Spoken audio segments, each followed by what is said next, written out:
আমি আর হাঁটতে পারবো না। আমার একটা কথা কইতো, শহর থাকতেই তোমার বাপ এই গ্রামে পড়ে আছে কেন? তার মধ্যে আবার এমন একটা গ্রাম যেই গ্রামে ভ্যান গাড়ি ছাড়া কোন কিছুই চলে না। তো তোমার আমি বাজারে বসে কতবার কইলাম যে একটা ভ্যান গাড়ি নাও, তুমি তো কইলা এইটুকু পথ ফাইটাই যেতে পারো। আমি কে? আমি কেডা?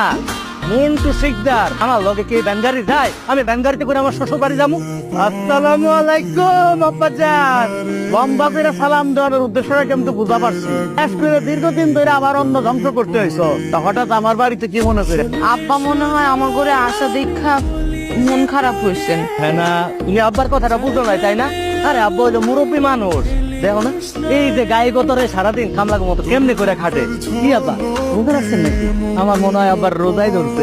শুনেন, আমগর আপনি কষ্ট দেন, কিটামি করেন, ঠিক আছে, আমগো কোনো আফসোস নাই, কিন্তু ঘরে তো নতুন জামাই আসছে, আপনি যে এই বক বক এটা এটা কন, এগুলো শুনে যদি জামাই করে